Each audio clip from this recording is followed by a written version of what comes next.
ना इधर ना उधर, सीधे मुद्दे पर नजर। और क्या है आज की खबर, आप देखना शुरू कर चुके हैं न्यूज़ 18 पुनीत के साथ।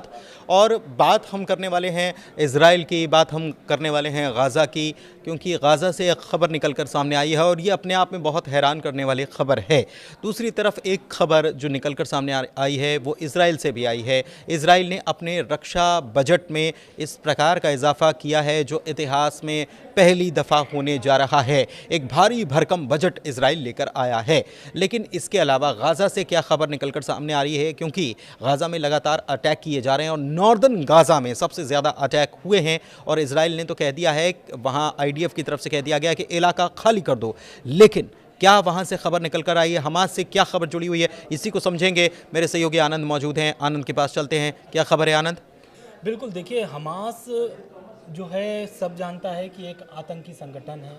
ऐसा मतलब विश्व स्तर पर इसको मान्यता नहीं दी गई है और आतंकी संगठन एक तरीके से घोषित कर दिया गया इजराइल और अमेरिका की तरफ से। तो ये हमास जो है किसका समर्थन करता है? गाजा का। गाजा में कौन है? फिलिस्तीनी। फिलिस्तीनियों का समर्थन कर रहा है। लेकिन यहाँ पर उलट हो गया है।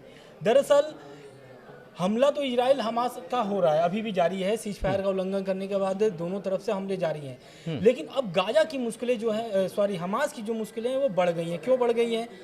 दरअसल जो फिलिस्तीनी हैं अब जंग से वो तंग आ गए हैं। जंग से तंग आने का मतलब ये है कि हमास के खिलाफ उन्होंने मोर्चा खोल दिया है।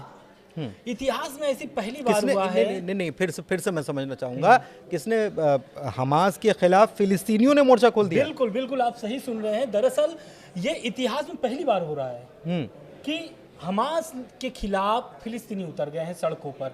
और ये जो संख्या है, हजारों की संख्या में ये लोग सड़कों पर उतरे हैं और हमास को बोल रहे हैं कि आप हमारी धरती छोड़ करके चले जाइए। और सत्ता छोड़ने की उन्होंने मांग की है। किसने? प्रदर्शनकारियों ने। क्यों किया है? दरअसल ये जो लड़ाई चल रही है, आप सब जानते हैं कि इजराइल की जो हमास से लड़ाई शुरू हुई है, सबसे पहले जो हुआ था लड़ाई गाजा में हमास और इजराइल का ही हुआ था। लगभग 1.5 साल से लड़ाई ये चल रहा है। और फिलिस्तीन जो है वो ऐसा देश नहीं है कि वो झगड़ के भी अर्थव्यवस्था से मजबूत रहे। और मतलब कि एक होता है ना कि जो देश की मजबूती होती है वो मजबूती नहीं रह गई है। लगभग 72% गाजा बर्बाद हो चुका है। 72% कहने का मतलब ये कि जितने भी बिल्डिंगें थे वो सब मलबे में तब्दील हो गए हैं। कितने अभी उसके नीचे लाशें दबी हुई हैं लोगों की, पता ही नहीं है। लोग अभी अपनों को खोजने के लिए मलबे को हटा रहे हैं। मतलब खोजने के मतलब ये एक रिपोर्ट ये बता रही थी कि कम से कम 5-6 साल लग जाएंगे केवल मलबा हटाने में, बल्कि इससे ज्यादा वक्त भी लग सकता है केवल मलबा हटाने में। उसके बाद बसाने में तो और अलग हो जाएगा। बिल्कुल, ये आप जो बता रहे हैं ना, ये जो ये अरब देश ने जो गाजा का प्लान लेके आया था उसमें ये बात उन्होंने बोला था कि मलबे को हटाने के लिए पहले तो लाखों अरबों रुपए चाहिए मलबे को हटाने के लिए, और उसमें से 100 को निकालने के लिए, और इसमें समय भी लगेगा जो आपने समय बताया है। ये तो बात इधर की हो गई। लेकिन बात हम करते हैं प्रदर्शन पर। प्रदर्शन क्यों हो रहा है? प्रदर्शन इसलिए हो रहा है कि वहाँ के लोग जो है वो तंग आ गए हैं। करीब 20 लाख लोग, वो लोग पहले तो पलायन कर चुके हैं और जो वापस आए थे सीज फायर के बाद, अब वो लोग भी धीरे धीरे वापस जा रहे हैं। तो अब वो लोग सोच रहे हैं कि हम कहाँ भटकेंगे, किस किस देश में जाकर के शरण लेंगे, हम अपनी धरती को छोड़ करके क्यों जाएं? खाना बदोशों से कहना है, खाना बदोशों से जिंदगी हो गई है फिलिस्तीनी। अब जो फिलिस्तीन जो है, फिलिस्तीनी के जो लोग हैं, वो लोग जिसको टारगेट किए हैं, जिसने लड़ाई शुरू किया था हमास के खिलाफ, मोर्चा खोल दिया है और सड़कों पर मांग कर रहे हैं कि हमास के वजह से पूरी फिलिस्तीन बर्बाद हो चुकी है। उसमें मारे जाने वाले सबसे ज़्यादा बच्चे हैं और महिलाएं हैं। और इसमें उन्होंने जो प्रदर्शनकारी हैं वो बच्चों पर ज़्यादा करके एक तरीके से उसको बोल सकते हैं कि समर्थन किया है, या फिर उस पर ज़्यादा फोकस किया है। क्यों? क्योंकि उनको पता है कि जो बच्चे हैं वही आने वाले भविष्य होंगे।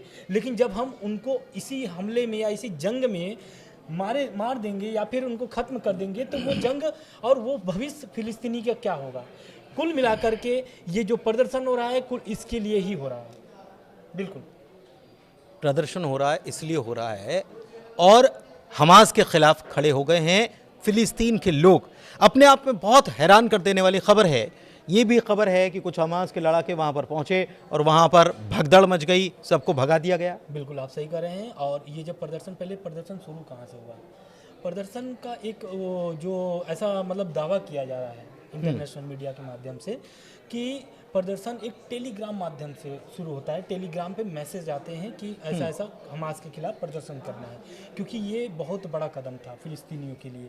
क्यों? क्योंकि हमास बोलता है कि हम फिलिस्तीनियों के लिए लड़ रहे हैं, और जब आदमी जिसके लिए लड़ रहा है और वही विरोध में हो जाए तो ये बहुत बड़ा कदम होता है उठाने के लिए। लेकिन कहीं ना कहीं फिलिस्तीनी अपने सुरक्षा के लिए, अपने भविष्य के लिए ये फैसला किए हैं, उनका फिलिस्तीनियों का ये बात कहना है। दूसरी बात, जब ये फिलिस्तीनी प्रदर्शन करते हैं सड़कों पर, हजारों की संख्या में रहते हैं, तो उस समय हमास के लड़ाके आते हैं और उनको हटाने को तितर बितर करने की प्रयास करते हैं, जिसमें आपस में मारपीट भी होती है। ऐसा वीडियो भी जारी मतलब ऐसा हो रहा है कि विजुअल भी, उनकी वीडियो भी ट्रेंड कर रहे हैं एक तरीके से इसको लेकर के कि अब क्या हो रहा है कि आपस में ही फिलिस्तीनी और हमास के लड़ाके लड़ रहे हैं। ऐसी ऐसी खबरें आ रही हैं। हमास का कितना मतलब कितना प्रभुत्व है फिलिस्तीन में, क्योंकि सरकार तो उनकी वहाँ पर चलती है फिलिस्तीनियों की। बिल्कुल, देखिए चलती तो आपका लेबनान में भी हिजबुल्लाह की है, और हुती विद्रोहियों के भी चलता है यमन में। यमन में 30% है, लगभग उसी टाइप से हमास का भी यहाँ पर कब्जा है।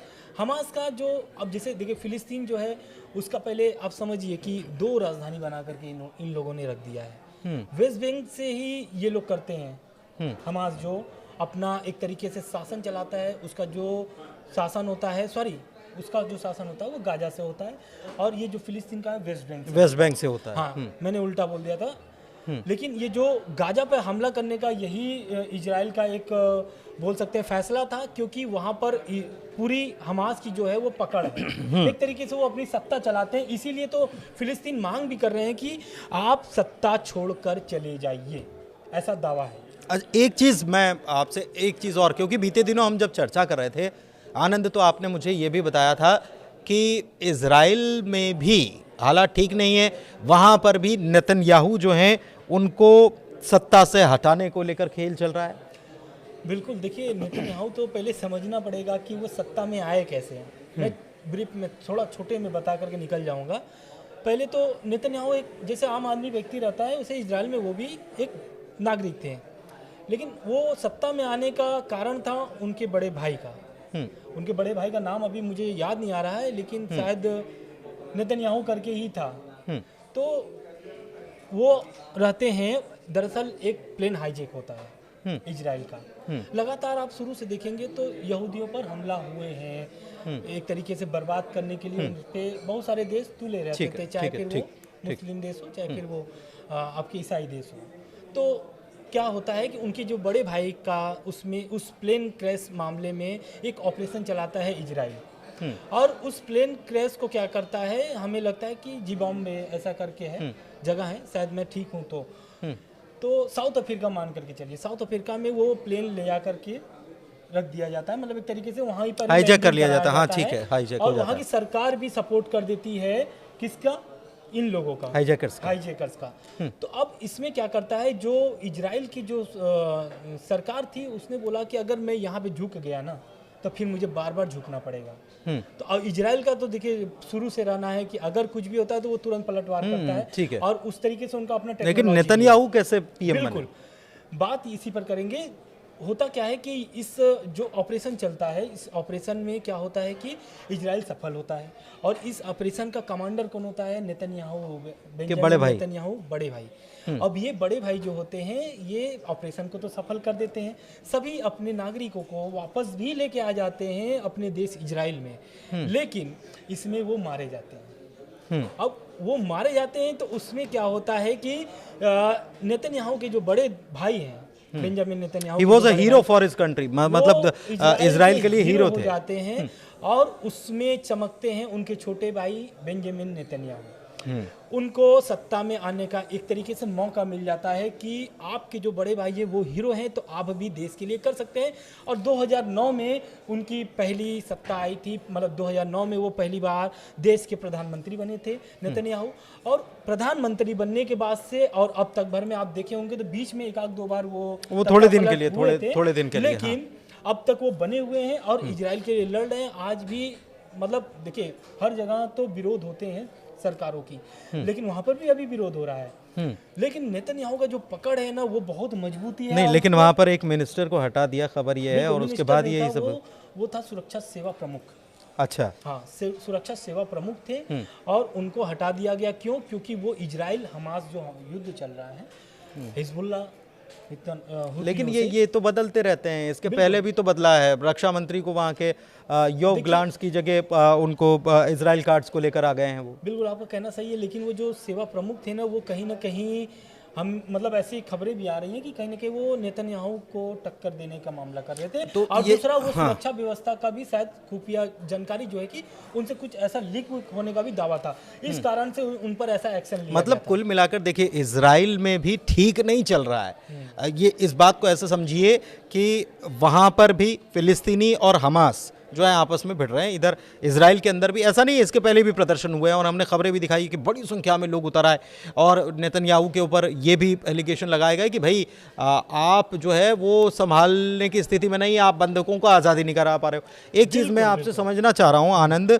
और वो शॉर्ट में समझना चाह रहा हूँ कि ये वही हमास है जिसके समर्थन में फिलिस्तीनी तब जाकर खड़े होते थे बड़ी संख्या में जब इजरायली बंधकों को रिहा किया जाता था, और इसी को लेकर इजराइल जो है वो नाराजगी जताता था कि आप ये जो प्रोपेगेंडा कर रहे हो ना, ये मीडिया के सामने दिखाने का, ये वीडियो बनाने का, ये गलत है, ये बुरा है। बिल्कुल आप सही कह रहे हैं। ये जब लड़ाई शुरू हुई थी ना, तब फिलिस्तीनी बहुत समर्थन में थे हमास के कि अब तो स्वतंत्रता मिल जाएगी इजराइल से। अब क्या है कि इजराइल पर नकेल कसा जाएगा, लेकिन क्या होता है कि इजराइल भी उसी तरह पलटवार करता है जैसे कि हमास। तो क्या होता है कि उनको आस थी कि हमास जो है वो इजराइल को स्वतंत्र करेगा, इजराइल से हमास जो है फिलिस्तीन को स्वतंत्र करेगा और एक अच्छे देश के तौर पर उभरेगा। लेकिन ऐसा होता नहीं है और करीब 1.5 साल हो जाते हैं। अगर किसी देश में 1.5 साल से युद्ध चल रहा हो तो जाहिर सी बात है इसकी जगह पे अगर सरकार भी होती तो वो उसको भी अपनी सत्ता छोड़नी पड़ती। तो जाहिर सी बात है क्यों ना कि फिलिस्तीनी जानते हैं कि उसमें इनका जो युद्ध चल रहा है इसमें उनका नुकसान हो रहा है। नहीं, लेकिन मैं एक चीज़ समझना चाह रहा हूँ, और वो इसलिए मैं समझना चाह रहा हूँ आपसे कि देशों की स्ट्रैटेजी होती है कि अगर आप किसी युद्ध में हैं, किसी फ्रंट पर हैं, वॉर फ्रंट पे हैं, तो उस युद्ध को जीतने के लिए उसमें फिर साम दाम दंड भेद तमाम तरीके की नीति अपनाई जाती है। और इसमें यह भी होता है कि उसी जिस मुद्दे को लेकर आप लड़ रहे हैं, उस मुद्दे को गृह युद्ध में अगर आपने उस क्षेत्र में तब्दील करा दिया, कहने का मतलब ये है कि वहाँ पर इस प्रकार की चीज़ें प्लांट की जाती हैं कि आपस में ही लोग उस मुद्दे को लेकर एक दूसरे के विरोधी हो जाएं तो स्थिति गंभीर हो सकती है। इजराइल में भी यही हो रहा है, बिल्कुल, और उधर गाजा में भी यही हो रहा है, अगर मैं गलत कह रहा हूँ। बिल्कुल नहीं, आप सही कह रहे हैं। लेकिन देखिए, ये जो इतिहास में जो पहली बार प्रदर्शन हो रहा है हमास के खिलाफ, ये बहुत शुभ संकेत देता है इजराइल को, क्योंकि उसको फिर लड़ना जरूरत ही नहीं पड़ेगा, यही उनके तो ही लोग उनको खत्म कर देंगे। और इजराइल इस विषय में बहुत चुप बैठा हुआ है। हमला जारी है हमास पर, उसमें फिलिस्तीनी भी मारे जा रहे हैं, ऐसा नहीं है, फिलिस्तीनी भी मारे जा रहे हैं। करीब 1 हफ्ते होने वाले हैं। अगर हमले रुक जाएंगे तो शायद वहां पर ये प्रेशर भी बनना बंद हो जाए। इजराइल ये समझ रहा होगा, क्योंकि अगर हमले रोक दिए वहां पर, अगर हमले रुक जाएंगे तो एक दूसरी परिस्थितियां बन जाएंगी। अभी तो ये हो रहा है कि हमास के लड़ाके मर रहे हैं, आम लोग मर रहे हैं, आम लोगों का दर्द झलक रहा है, और छलक रहा है तो छलकने से विरोध भी पैदा हो रहा है। आप सही कर रहे हैं। ये जो प्रदर्शन है ना, हमें लगता है कि पिछली बार जो हमला हुआ है, ये बीते 1-2 दिनों पे, ये जो इजराइल का जो गाजा में जो सबसे बड़ा हॉस्पिटल था, उस पे इजराइल का मिसाइल गिर गया। और उसमें क्या होता है कि बहुत ज़्यादा लोग मर जाते हैं। मैंने इस पर हम लोगों ने वीडियो भी शायद बनाया, बिल्कुल, हाँ, बिल्कुल चर्चा की थी, हम लोग चर्चा भी किए थे। तो इसमें क्या होता है कि जो इलाज करा रहे थे फिलिस्तीनी, जो खुद पीड़ित हैं, उन पर अगर मिसाइल गिर जाए और वो तड़प करके मरते हैं तो कहीं ना कहीं वो अपने लोग उनके सबसे बड़ी बात आपने जो कहा कि जो हमारे कल का भविष्य है, अगर वो अभी ही खत्म हो जा रहा है तो फिर उस मुल्क का हम क्या करेंगे जो फिलहाल तो मलबे में तब्दील हो चुका है। और यही स्थिति नजर आ रही है। बड़ी बात यह है कि फिलिस्तीनी मारे जा रहे हैं। अभी तक हजारों फिलिस्तीनी मारे जा चुके हैं। करीब 60,000 के आसपास आंकड़ा फिलिस्तीन की सरकार देती है। वो कहती है कि नीचे जो मलबे में दबे हैं वो जिंदा तो ना होंगे, क्योंकि इतना अरसा हो गया, तो वो भी मारे जा चुके हैं। और इसके लिए जिम्मेदार कौन है? क्योंकि हमला तो पहले इजराइल के ऊपर जो हमला हुआ था वो हमास की तरफ से अटैक किया गया था। तो अब वो ये मान रहे हैं कि हमारे बच्चों की मौत के लिए सामने वाला जो अटैक कर रहा है वो तो जिम्मेदार है ही, लेकिन जिसने उसको उकसावे का काम किया है वो भी तो जिम्मेदार है। तो एक नई चीज़, तब्दीली जो है मिडिल ईस्ट में आई है, ईरान की भी नज़र बनी हुई होगी जाहिर तौर पर। तो क्या प्रतिक्रिया वहाँ से निकलकर सामने आती है, क्योंकि ईरान फिलिस्तीन का समर्थन करता है लेकिन हमास का नहीं करता है। हमास का अगर करता भी है तो कहता नहीं है, हिजबुल्लाह का करता भी है तो कहता नहीं है, या हूथियों का करता है तो कहता नहीं है।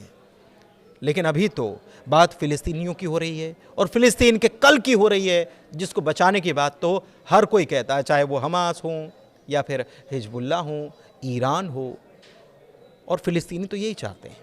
फ़िलहाल इस चर्चा में इतना ही। वीडियो कैसा लगा ज़रूर बताइए कमेंट के ज़रिए। हमारे चैनल को लाइक कीजिए, सब्सक्राइब कीजिए, शेयर कीजिए इस वीडियो को अपने सहयोगियों के साथ, दोस्तों के साथ। चर्चा में इतना ही। धन्यवाद।